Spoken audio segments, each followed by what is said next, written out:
I noticed something recently when I was at a workshop or a meeting or something, and I was with a colleague who had to leave early, and he said, keep me posted on what happens. And so I kept tweeting all day, and what I found was that I was actually remembering a lot more of the presentation because I was tweeting. And it wasn't just that I was tweeting because, hey, I've written notes before, and then they're gone from me. But I was tweeting with a purpose, and also knowing that someone else was going to read that. And I thought, wow, that was a real aha moment for me that has absolutely nothing to do with audiobooks and ebooks, but literacy, that I wonder how that could happen, if that could happen with our students. Twitter has, you can get into a whole discussion about how to use Twitter effectively and safely in classrooms and at what age. But knowing that I was writing for an audience really made me pay attention to what I was hearing, trying to be succinct, and Twitter, you have to be succinct. And it was really amazing for me. And yesterday I found it worked again. It wasn't just a one-day thing. So I thought that was kind of cool to notice. So this is my library homepage. And my name is Sue Monmaney, which you probably already know. I'm the librarian at Montpelier High School. And I will confess right now, I am not an expert on digital text, audiobooks, ebooks. I am still learning. And when I sent this presentation proposal off, I thought, sure, I can do this. We have, Kindles and MP3 players, and we're getting into ReadToGo with Bookshare. And in the last week, I've added 2 more digital types of access through Follett Shelf and Catalyst Digital audiobooks. And it just keeps changing so rapidly that I get completely overwhelmed on occasion and think, oh my gosh, how can I do this? And then I thought, well, just slow down. Take it one type of device or access at a time. Get proficient enough at it to be able to show my staff, show my kids how to access it. And it's okay. And it's okay if you don't have access to everything. But just to know that you can gradually add as you go along. And that helped. I still get overwhelmed. And this morning was one of those mornings where Murphy was, in effect, happening because I turned on Catalyst Digital and my admin password did not work. I thought, oh, that's classic. Thankfully, I can at least demo it with the student generic password. So, I can be a student, but I can't get in and actually change anything as an admin. So that's one thing. Follett Shelf, not a problem. The book that I ordered is on Follett Shelf. And as of this morning, and also 9 additional books. I have no idea where they came from. They just appeared. I thought, oh, that's just amazing. So here I am, and we've already had those couple of little things that happened this morning, so I'm hoping this workshop goes a little better. I am going to give full credit to Dan Green for getting me started in my passion for providing access to text, to information, to all students. And I still call him up, email him with questions. Michael Ferguson, I have her on speed dial. They are just amazing resources. Anybody out there, the entire listserv, to be able to put a question out and get people's feedback on what they're using, how they're using it. This whole copyright issue of how many devices can you have an audiobook or an ebook downloaded to? How do you do it if they own their own, if you own it? So many issues come up, and we just have to keep asking those questions. And this is one of those cases where the technology was there before we knew what to do with it. So I'm still learning. I'm hoping you all will, raise your hand or just blurt out when you have something to share that I've either gotten wrong, or you have additional information, or just your own way of doing things. That's how we all learn, so I'm hoping you guys will help me out with this. The challenge in putting out a survey recently, asking people about what kind of services do they offer, for audiobooks and ebooks, was really, what theme do I choose for the Google form? Because, sure, I wanted something that had to do with reading. And what do they have for Google form themes for libraries or anything library related? Are these musty old books? Or there is actually a stack of newer looking books. And I thought, okay, well, that's great. But reading doesn't always happen in a print book, And so I wanted something, so I thought, well, okay, we'll just go with something totally different, but it's a spice of life. So I sent this survey out, and I asked for feedback from people. I'll bring it right up now. What grade do you work with, first of all? How many students in your school? Because I think that's really critical, because sometimes it's just not cost effective to go with one product over another. And then, what kind of audiobooks do you use? And I knew that I might not have listed all of them. Where do you acquire them? So I have other down for all of these. And then how do your students access your library's downloadable audiobooks? Which I thought was a really important question to ask, because all the time, more and more of my students are coming in with their own devices. They don't want to borrow my Kindles or my MP3 players. They want to be able to download it to their own devices. But then we still have some students who don't have one. And so sure, they'd like to borrow it. And that really, I'm finding there's a huge difference in different schools about whether students have their own devices, want to use them, or whatever. And then how do you purchase them or acquire them? And then how do they access the eBooks? And I would like to show you the results of this survey. We had 16 people responded. And let's see. Nope, that's not it. Let me just go to. So we had 16 responses, majority from middle school, but it was a pretty good, fairly even distribution of responses. And for the most part, we are still using CDs. Some of us still have cassettes in our library. I do. Do I know where the cassette player is? Yeah, it's a little iffy. But we do have the cassettes. They're sitting there, gathering a little more dust. We do have CDs, and it was really funny because we've had CDs for years and no one knew we had them. And my new library assistant said, you know, how about if we put them out on display? And it was great. And kids walked by, and a couple got checked out in the first week, and that was great. And they've been sitting in the same spot ever since, and no one else has checked them out again. Because all of a sudden I'm realizing, oh, right, they don't have CD players. Okay, that's, or cassette players. So these are quickly becoming extinct. More staff check out the CDs because we've got the CD players in our car. So that's why we want the CDs. Playaways, what I'd like to do is actually, I should have broken this down a little bit. It would be interesting to see at what grades people are using the playaways. Whether it's, Yeah, what is a playaway? Oh, good question. A playaway, and I don't have, high school does use them, okay. And I think some elementary schools do too, because what it is it's a little bigger than this, okay. One book preloaded on the device, audiobook. So you can check the device out to the student, comes with earbuds, or they can use their own, correct? We keep it both. I mean, we keep out. Okay. If they don't have one, and if they want one. Okay. Otherwise, they can use their own. Yeah, and a lot of schools do have these. I haven't branched into these because my particular population, I thought I'd see how this would work, and I'm glad I didn't spend more money on getting preloaded, because just for my students, they wouldn't check out the playaways. But our middle school does have them, and they use them. So, What's a rough idea of what they cost? Like for one? $60 for one? $60. yeah. Wow. Why would your students use it? For the same reason they actually don't use these. They want it on their own device. And although, actually, they might use those more than these, because what I'm also finding is for the few students that don't have their own device, these are actually a little tricky, and I'll demo that in a little while. Downloadable WMA or MP3 audiobooks. So that would be Audible, Catalyst Digital, Overdrive, those kind of, if you've got the audio files for them to download to their own device, and then other. And I don't know, I see what the other is on this. I can take a look. Let me see.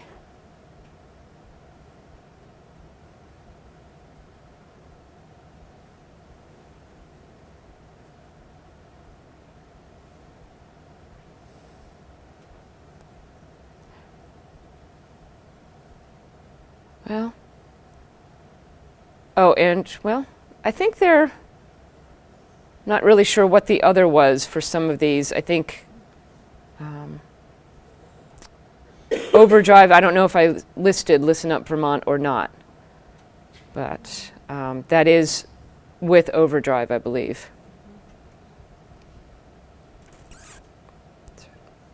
No, that's not it. Sorry, guys, this is going, there we go, that's the one I want.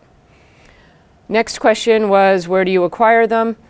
And there are, for those books that are in the public domain, and I don't know about your school, but we do read Tale of Two Cities, Great Expectations. These are in the public domain, and you can get free audiobooks with real people talking at places like LibriVox, audiobooks for free.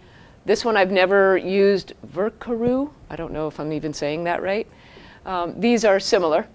Audible is a paid service, subscription service. Follett's Catalyst Digital, I've just started getting into that a little bit. Listen Up Vermont is our own consortium of audiobooks. Overdrive, if you get it for your own school. And I did get a quote recently for Overdrive because I wasn't sure. When I was hearing about the Kindles and Overdrive, Amazon working with Overdrive now, and I thought, okay, let me find out. Well, it's only for whatever you purchase through Overdrive that is Kindle compatible. It would not affect any of the Kindle eBooks that I currently own. So I thought, okay, well, and it was, for me, not cost effective to use Overdrive. Bookshare, can I have a show of hands to see how many people have heard of Bookshare? Okay. Now can I see how many schools, people in this room work in schools where you utilize Bookshare? Yeah. This is an amazing resource, and I am going to show this in a little while. It's free. And this is, free is good, love free. And it is a free service for your students on IEPs and 504s who have been identified with a learning, reading, or physical disability that impacts their ability to read. Free service. And it is digital text, and it will read it aloud. It's a digital voice, but it's not too bad. And I do have a couple of seniors now who use their special educators' iPad to be able to read books and listen to them. And both of these seniors are signing up for their own Bookshare account now and getting an iPad for when they go off to college, because Bookshare has access to textbooks, almost any popular book you can think of. If they don't have it, send a request in, they'll get it. I sent in one of our history books that was just a different edition from what they had, and they scanned it and loaded it. It took a couple of months, so you want to plan ahead because it does take time for them to do it. But if, I believe it's nationwide. Department of Thanks. Ed, I think. I think Department of Ed is ultimately the funder for that. Is Department it? of Education. I'm not sure how it's So. funded. Michael Ferguson is just fabulous resource. If you ever have questions, call her. She's amazing. Michael Ferguson explained that Bookshare and the for me when I listened to it, I thought, oh, that voice. But she said it doesn't faze kids that they're so used to listening to, the computer voice that it's fine for them. Yeah, it really is. And is it as great as a human voice? Maybe not, but the ability to be able to read and listen at the same time is huge. And they are used to using their accessibility options on computers, which are all the digital voices. And then we had some other ones where they acquire them. I think that was more of just other comments that went along with it. And then how do they access your library's downloadable books? Most of them have a personal handheld. Some school-owned iPod, iPad, other type of device. School-owned MP3 player. And I wanted to separate those out because an iPod, an iPad, and Android have many other functions as well. This does one thing, similar to the Kindle does one thing. Well, okay, technically two. You can download e-text and you can listen to audio books on this. School-owned desktop or laptop, and then other ways. So it was interesting to see the diversity. And then how do you acquire eBooks? Any number of resources. Gale Virtual Reference Library is a great ebook resource. And Kindle, Barnes & Noble Nooks, Bookshare. And then how do they access ebooks? School-owned Kindle was the biggest hit on that one. Kindle and Nook took a second place, which was interesting. So just thought I would share those responses. This survey is live still, and if you go to the link on my Delicious stack, which is on the resource page for today's, for Dynamic Landscapes, you can get to that. Just click on it, opens up the survey, and I'd love your feedback as well. And then what I will do is put this on the VSLA Wiki, the results of it, if anybody else is interested. And I can also email those to you. Just pop me an email. So on here, if you're interested, I put these links up here just because these are all the resources that people did share where they get their ebooks or their e-readers or their players from.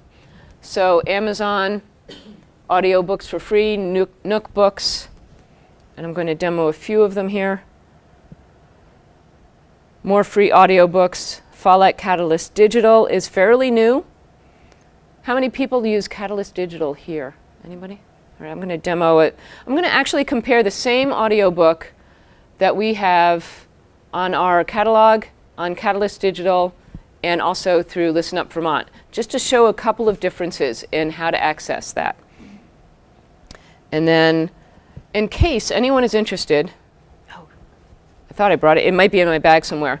There is a Consumer Reports buying guide comparing e-readers. And I have a copy of the Consumer Reports here if anyone is interested looking at that later on. Oh, this was one of the additional ones, ABC Clio eBooks and Salem Press. One more story. These are picture books that also read aloud. And it's a subscription service, so this is not free, but there are also some free ebooks online. Oh, I'm trying to think see, I work with high school, so I don't use Tumble Books. And that's paid, okay. Susan, have you heard of Gutenberg Press? Yes. Oh, I cannot believe I did not put Gutenberg on here. That's too funny. International Library. Yeah. Okay, International Library. Oh, and I have Stowe's Follett shelf because here's one thing. How many people do order Kindle or Nook books? How quickly can you get it on a device? Yeah. Follett shelf? It took about a week. Really? I know. So here I thought, oh, great, no problem. I just got my purchase order back, which, you know, I put the requisition in a while ago. Finally got the purchase order. I said, great, I'm going to load it on. Nope, took about a week to get on my Follett shelf. That's really good to know. Yes, and Catalyst Digital, same thing. And it could be because they're a middle distributor for it, and I hope that as they get into this practice a little bit more, it will be quicker. But I called, and it was not an anomaly. They said, oh, no, it'll take a few days. Wow. Okay. You know, one of the things I love about these digital ebooks and audiobooks is that they're there immediately. Yeah. But, okay, maybe it's just that I've gotten spoiled. Gee, who do I sound like? Instant gratification is what I'm looking for, folks. All right, and then someone mentioned Gutenberg, Project Gutenberg, which I'm going to. Is it going to let me search there? There we go. I'm going to add this to my stack. I cannot believe I left that off. That's too funny because I go here all the time and referred one of my students to it when she wanted to be able to read a book, and she was headed out of town and wanted it on her own device, so I sent her here, and it was great. So, how many people use Delicious for saving their bookmarks? And I did for the longest time. Then I switched to Digo when Delicious was being sold, and then I tried Delicious again when they first got their stacks, and I didn't like it because it didn't work that well. And I recently came back to it, and I'm so glad that I did. Because I think it's a great way to just have some resources. Do you use either of them as students? Hmm? Do you use either of them as students?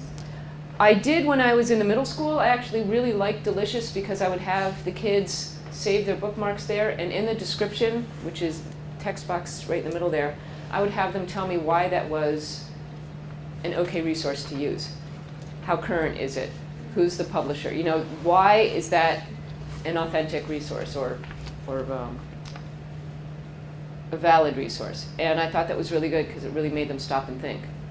One person wrote who the author of a website was, and she actually had to Google it, and it was something about technology, and the person was someone with Microsoft. She said, so I figure it's probably valid.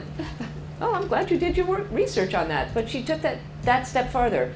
Didn't just know that it had an author, but what was the author doing?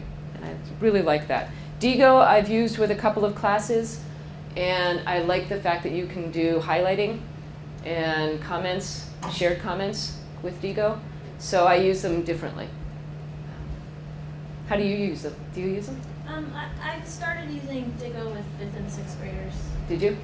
But mostly, like, if they're doing online research, just to bookmark it for themselves to know where to go back. I showed them highlighting and all that, but Yeah. they're not quite there. But they're using it. Yeah, They and like it.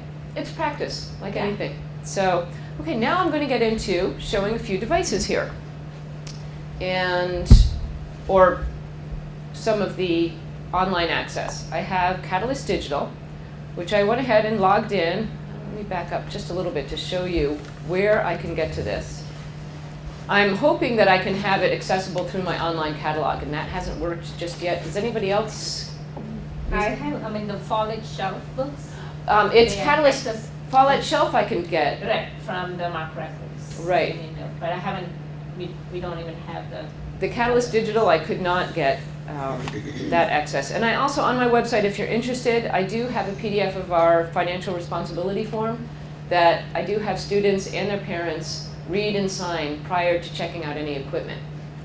So it's just saying, yes, if it's damaged due to misuse.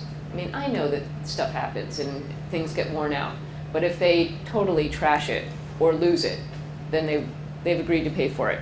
Will it hold up in court? Who knows? But it makes them stop and think at least. So the other one that I have here. And I thought about just having, oops, that's not where I wanted to go. Pop out links to Fallout Shelf and Catalyst Digital, but they'll actually need a username and password. So I wanted them to know that prior to just clicking on the link. And I haven't figured out how to format the home page of Catalyst Digital to say, contact your librarian for your username and password. And this was the one that this morning I could not, if I just log out, I couldn't log in as my admin, which I thought was really funny. But there is an administrator login. There's also a student login.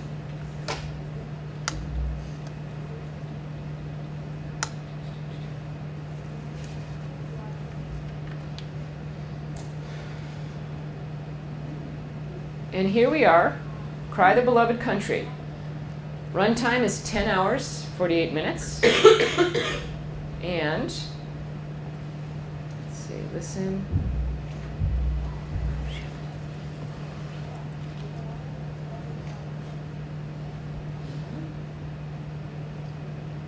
You're on mute. I am mute. New laptop that I had to get just before coming here. So hang on, folks, this may be loud.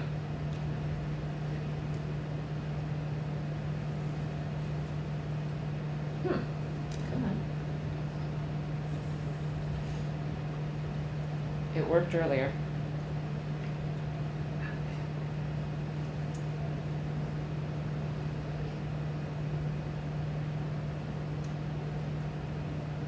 Can anyone else see? It says it's speaking it. If you want to plug those speakers, is it coming out of the computer? Oh, there we go. Sea. And beyond and behind the river, great hill after great hill. So, And beyond what's one and thing you're behind noticing the river, about this? The mountains of Did I have to download it? This is a really big file. This is streaming it, which I really liked. It may have downloaded it first, but it was, or a section of it at least, but it was really quick. And so I really like that part of it. And I need to play with this a lot more. One thing that I was a little surprised with, online, it looks, there is no download. It's just listen now. So that's interesting for me. So how do you get that on a device? There is, if you want to listen on a device, whoops, shoot, there's an app for that. And they have, there's an app for that. And so I'll demo that right now. I'm going to switch over. Is it just next time you log in, does it start from that spot? That's a good question. Shall we give it a try and find out? All right, so I'm going to stop now. Let's see, I'm chapter 1 of 37, 2 minutes in. I want to stop listening. Log out. I think I checked it back in is probably what happened. Let me see.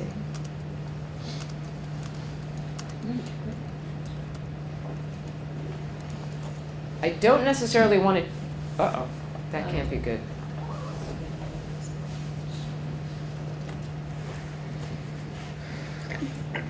There we go. I don't want to check it out right now and have it go through downloading because I want to demo that on here. And I don't know if I can check it out on the 2 devices at the same time. Having not been able to test this yet, I want to be able to show it on here. Can you check it out, Sue, if you're a student? You probably can. Yes. You can? Yeah, I'm logged in as a student. Okay. And the beauty of this is why I wanted to try Catalyst Digital. I do have these, and students have brought in their own devices, and I thought, okay, do I log into Audible and put it on their device, or log into Audible on their device? And I'm going to show you in a second one of the downsides to doing that. Does anybody know what happens when you log into Audible on someone's device using your school account? Well, you usually have to disable one of your own computers. Well, that, absolutely. It also gives them access to the entire library. It's not just that one book. And that's the same thing with Kindles. So basically, when you check out a Kindle to a student, you're checking out your whole Kindle library to that student. Not necessarily loaded on the device, but they can go into the archived items. You may deregister it, and that might stop them from being able to download archived items. One glitch that happened when I did deregister the device for someone is they lost the book that was downloaded. I'm not really sure why. So they had to bring it back into me, and I registered it again. So think about that when you're checking your materials out to students. And I also, just as a librarian, I wanted to be able to know how often these books are being accessed and read. There's no real way to track that with these. Catalyst, it is checked out, and just like with Overdrive or Listen Up Vermont, it checks it back in. You determine the length of time that someone has the audiobook or the ebook on Follett Shelf, and it will be checked out to them, and then it gets removed from the device or is inaccessible on the device after a certain amount of time. So I liked that possibility, so I'm not, if they walk off with this, I haven't lost the whole audiobook. They need to have access to Wi-Fi to download it, right? Though with their own personal devices? Yes, and that, you just talked about something that I am going to bring up in a second here, which is, oops, if I get to Catalyst, you can see that here. Good. How many megabytes? Can anybody see that? 134.9 megabytes. That's big. I have dial-up at home. Not dial-up, but DSL. I started downloading this, and it was going to be hours before I could get to it. And I thought, oh, there's a downside. And it looks as though, if I click on it, come on. If I go to download it, it will start to download the whole thing. Fairly fast here, but still it's going to go through the full file. I'm going to cancel that. And now if I go to Overdrive and on my Listen Up Vermont,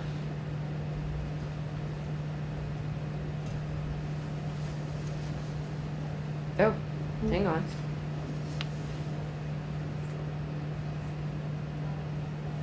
There we go.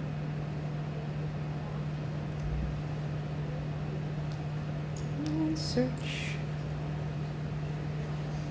I thought it would be worth using the same book and hopefully showing just how they're different in the different, oh, beloved, the different readers.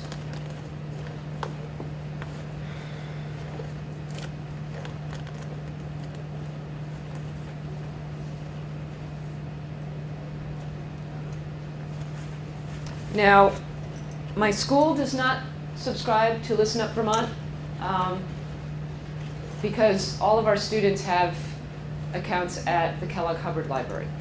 So, as it's the same catalog, it doesn't really benefit them for me to also subscribe to it. I'd love to support Listen Up Vermont, but it just doesn't, it's not fiscally responsible, I think, for our taxpayers. If they're already paying for it in their public library to pay for the same access at the school, it didn't make sense to me.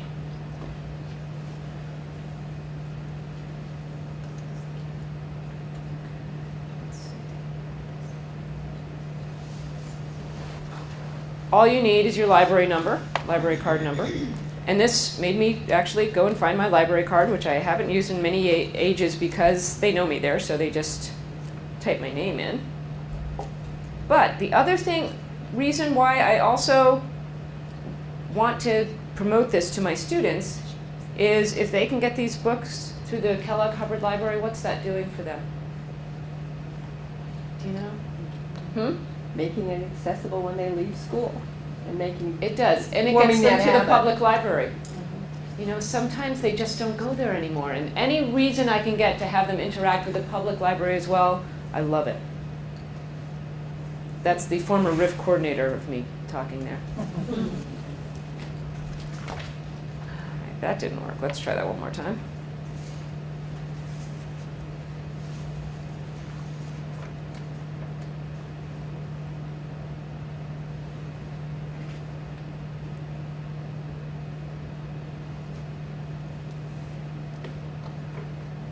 There we go. Okay, I should have logged in first. Oops.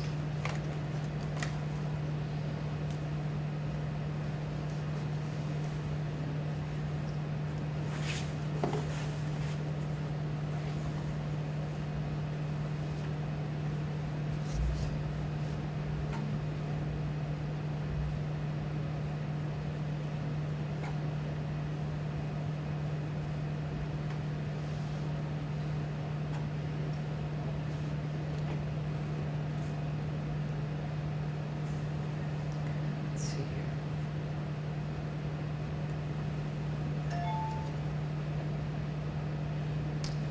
Here we go. This is what I liked when I started downloading it earlier. I can, hang on. Well, I canceled the download my first time because I was at home and it started downloading the whole thing and it took forever. I'm not seeing the option at the moment, so I'm wondering if it will. Oh, here we go. You can choose to download a part at a time, which I really liked. And you can choose to download them later. So what I did is download 2 parts at a time. And as soon as I was on the second one, I would download the third one. And then keep going on and check and not worry about what I've already downloaded. And that made it easier for me than waiting for the entire 134 or 140 megabytes to download at once. So that's a plus of Listen Up Vermont over the Catalyst Digital for this one particular book. And so it's same book. I have it in my library on CD, so they can also check it out on CD. I do also have it through Audible. Let's see if I've got it here. No, hang on. Let me use my camera. Oh, by the way, I am seriously considering not getting any more document cameras. Sorry, folks, if you sell document cameras. Because what I found is that you can do a pretty darn good job using your iPad. Except it does glare a little bit. Let's see.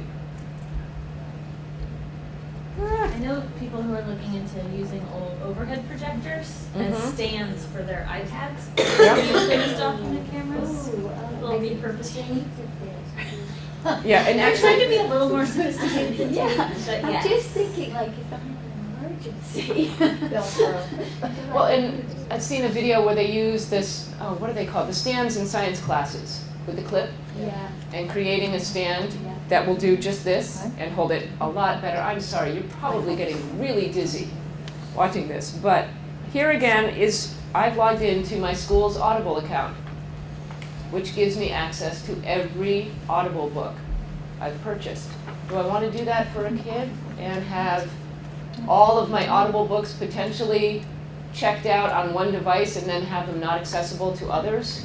That's a tough one, you know, so these are the things. So you download it to their device, you log in, download it to their device, and then log out? It doesn't, the device is on their iPod that way, isn't it? Well, Not, and they're not open up to my library and Audible at that point, once it's downloaded. as well, because they can download a book and then you can go into what I clicked on was not downloaded. And if I log out, then I log out of Audible. You know, if I log out of Audible on their device, So, but if you They won't have, access to the book. then they won't have access to the book that but was if downloaded. they have an iPod, Mhm. then they have iTunes. And if they have Audible and you download it and you transfer it into iTunes. Oh, you can do they- that? Oh, yeah, that's how you Okay. burn them. So once they're in iTunes, they just play it, And then how do you get it back delete it off their device. if they bring it back to you? So this is, I mean, and these are all good things, and this is what we've done to get around how do we get it on their devices. But there's no guarantee that you can get it back. Well, one thing I do with Audible is, we're allowed legally 3 copies. Mm-hmm, So I make up a mark so that it's in my catalog mm-hmm, as an MP3 audiobook. right. And each person who wants, so a person can go to the catalog and say, hey, I want to listen to this, it's on MP3, can I check that out? And then if they say, you know, if they want it on their device, Mm-hmm. I can put it on their device as it's downloaded on their device, but it's also checked out through our system, which is a good way to track that Right. book as, okay, they're Mhm. reading this one, Yeah, or that they're is not great. reading this one. Yeah. And then if you just say, you have to bring that back to me. Yeah. And So I- hopefully they And do. hopefully they do. Well, and then if they don't, it's still in my system and they're gonna get an overdue notice, just like they do for any other book. Okay. And then you can kind of start a little bit of a dialogue saying, hey, it's not yours anymore. So you have to bring it back and you have to let me get rid of it. Well, that's a really good workaround. I mean, and It's a perfect solution, no, but it's one way to kind of. and that's it. You know, none of these are perfect solutions, and some cost more than others to have that ease of it will check it back in for you. Yeah, that's what I like Um, about Overdrive, but it's so cost prohibitive. It is. That it's hard to do. Right. But that also stops the problem of having them access your whole library. It does. You're right. Yeah. And earlier when you said all of your students have a library card as a public library, Oh, okay. They can have a card. Okay. Maybe I should have said that. They all have. I mean, they're residents either of Montpelier or a neighboring town with a public library, and for the few that might be in towns that might not have a library with Listen Up Vermont, they could probably get a card still at the Kellogg cupboard. no, I've been working with a student in English as a second language, Yeah. can't get into the library to get a card. Really? Our library in our town, I talked to them and Mhm. we made up a little form that I have in my library to request a card. That's what I need, great. We attach the card to it even, like they've given me extra yellow cards. And I can even deliver it to the library myself and bring the card back to the kid. That's a great They're idea, and never actually gonna I think have I used to do step that in inside Northfield. the library if they can. Perfect. And that's how they access this stuff Vermont, if they do. Thanks. Great, thank you. And I need to practice more with the iTunes and getting it onto their own accounts. Cost, Catalyst Digital, I want to say was $60 some odd, as opposed to Audible, what is it, a gold account was something like $200 and you get 24? So that's more affordable. Problem with Audible, you need a credit card. My school doesn't have a credit card, so I'm using my personal credit card.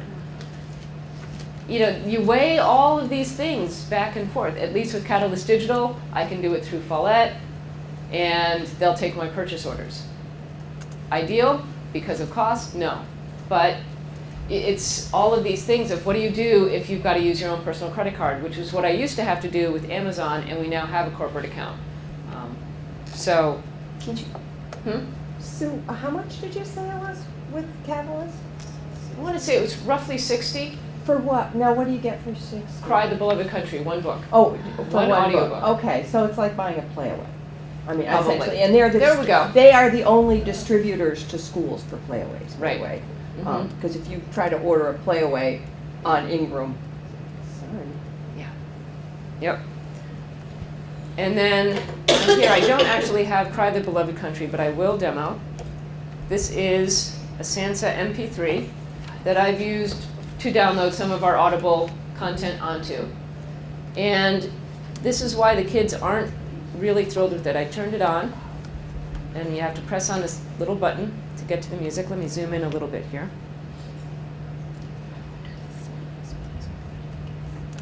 And I have to go scroll on down, eventually get to Audiobooks. Oops. And then you have to click on it, and then it will start playing. There is a plug for headphones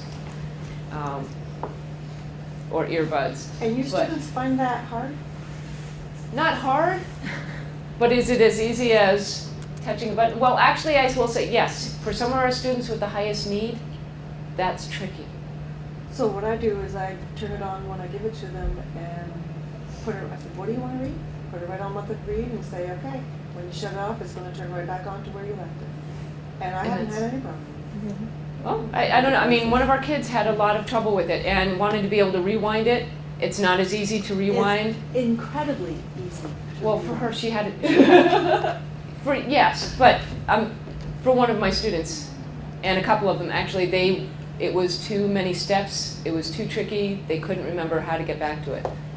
And so, different students, different needs, and that's why we have to really look at what are the needs of the student and what's the best device, what's the best content. Yeah. Yeah, I found them really cumbersome.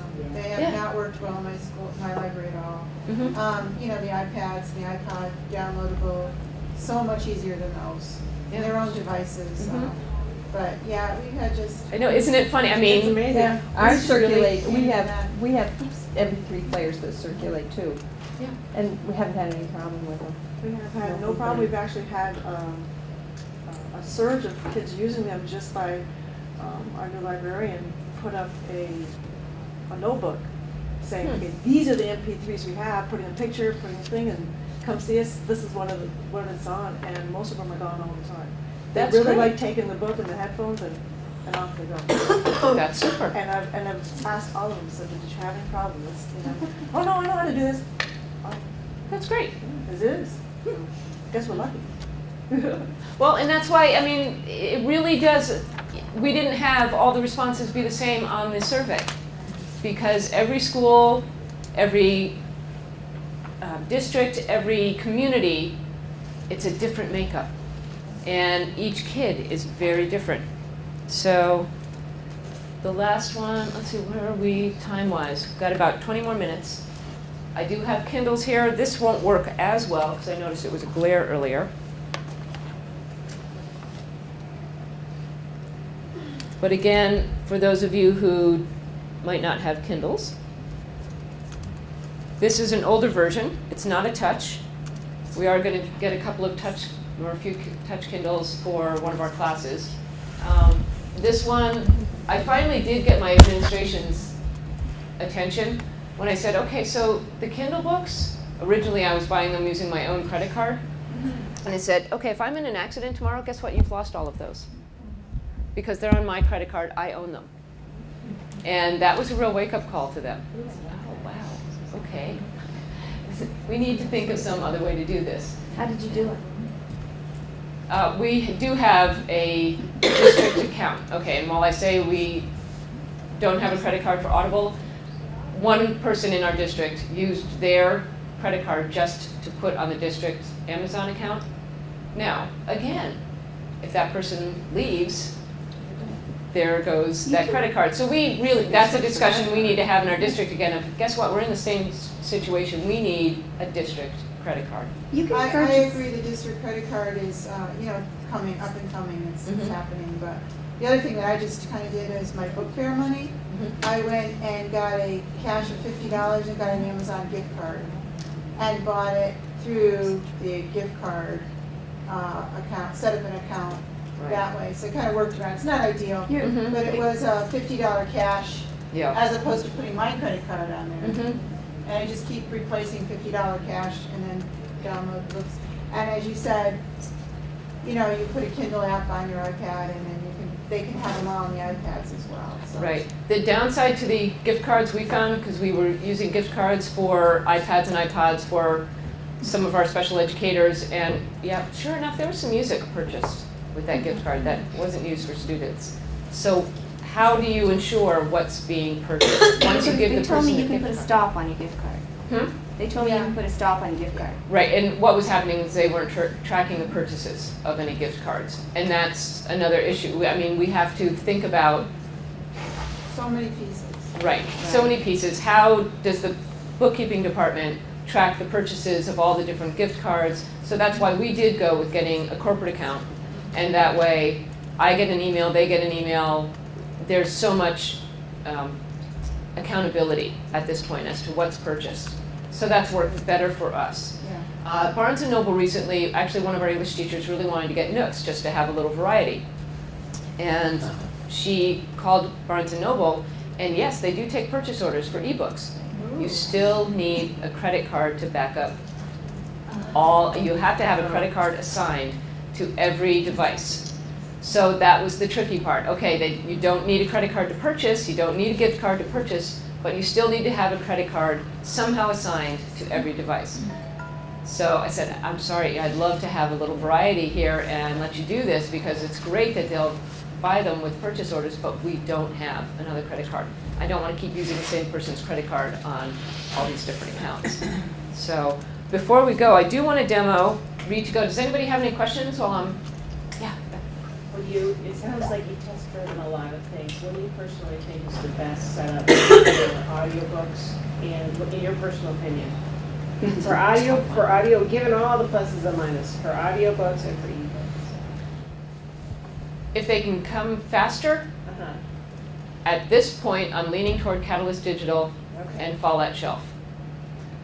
Simply because it's ease of purchase for me and ease of access for students. And so I really like that. Is it ideal? No way. For students with identified need, Bookshare. Yes. Did you say how much money the Follett Shelf? no, the other one was? Oh, it's not up there. 60. Catalyst Digital was $60. Follett Shelf was about $8.99 for 60 Sweet per Scarlet. Per book? Per book for the Catalyst Digital audio. It was about $60. I ordered Sweet Scarlet. I have no idea where these other books came from that just appeared in my Follett Shelf this morning. And I didn't want to call and ask and have it all deleted before this presentation, so I'll call later. But I did order Sweet Scarlet. That was $8.99. Great. That's a reasonable price for an ebook. And you can stream it online. Didn't work on my MacBook Air that's loaded with Lion. 10.7 doesn't stream the Follett Shelf ebooks, or does it? So this is ebooks, not audio. These are ebooks right now, yes. So I can either read online, or there is an app for that as well. The kids can basically check it out the same way as the Catalyst Digital. Log in, and they download it to their own Follett Shelf app. But you have to be online to read the book, is that Yes. correct? Okay. Yep. So you couldn't, they don't really take them home necessarily, they don't, unless they have internet access? What did she say? Correct. And in my school, I would say, we're really lucky. Just about every student has internet access at home. So it's really unusual. It is, some books do come with the downloadable options. But To a computer, though? to a computers, and it's kind of Great. who would know? Then the question is, if a student or teacher download it in their computer, you won't know if they are not really using it. It won't be available for the next 2 weeks Right. until they, by automatically checks in. Right. So that's so we have a kind of not allowed to download on a computer. Oh, We really? let them check out online with or read online. And so they do need a computer or any device like, I think they might be able to do And you that. can set those settings in the administrator Yes. panel as to whether or not to allow them to download. That's Yep. true. Okay. Great. Do you have to be using Follett in your library? No. Oh, okay. You do not, and it can be separate. We were just working just this week to have it integrated with our catalog. So if I do search now for Sweet Scarlet, it will show up. And this is where I love our tech director, who I think he was on tech support for 2 days straight. He just walked around with a whole little headset on, talking to this person, and we all thought he was talking to himself, but he does that anyway. Anyway, it is now integrated with our catalog, but you don't have to have Destiny in order to have Follett Shelf. It is a standalone website, as is Catalyst Digital is a standalone website. And so you told us how much you pay per book. Is there any other cost, like at the beginning, license or Not that I've subscription? found. As far as I know, this was the only cost. And when I got the digital book was when the shelf was set up. And they gave me the administrator login and how to do all of that. All right, thank you. I'm going to quickly go to bookshare.org because we are running out of time quickly and I want to show this. We had an account and I became the keeper of the Bookshare books for all of our special educators. And it became a daunting task because it was district-wide, and what I would do is I would download the books for the students, put them into a shared drive on our network, into a folder on the shared drive. All the special educators had access to that. Then from there they had to use another program to read the books, and they were just it was too many steps to get it downloaded to that shared folder that I became the person that did that. And it was a lot of work occasionally. All of a sudden I'd get all these requests, or it would be, I need it now. And I'm in the middle of 10 other things. It was a pain in the neck, but it allowed access to all of these books for our students. So I thought, okay, it's worth it.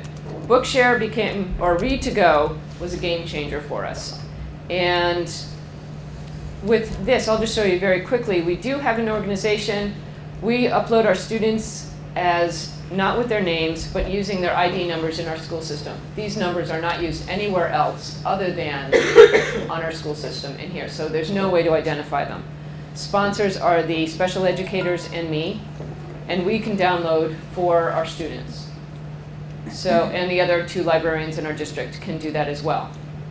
I'm going to shift over to the ReadToGo app. Why would they not call it Bookshare? I have no idea, because try and tell kids that, oh no, it's the ReadToGo app for Bookshare. They have to keep their trend of not naming anything what it is.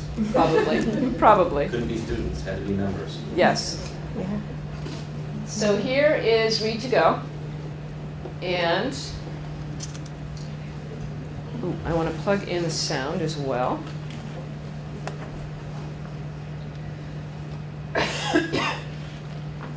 I'm actually going to go back to my bookshelf.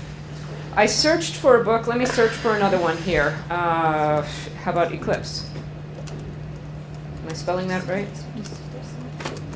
Oh no, I need to search here. We had a student who was reading Ramona the Brave, 9th grade student, but that was the reading level. She really, really, really wanted to be able to read current books. And do we have, I should have done the author with this. It's right on the bottom. Oh, there it is. I select the students.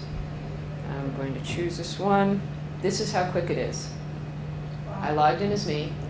Would you like to read it now? Yes.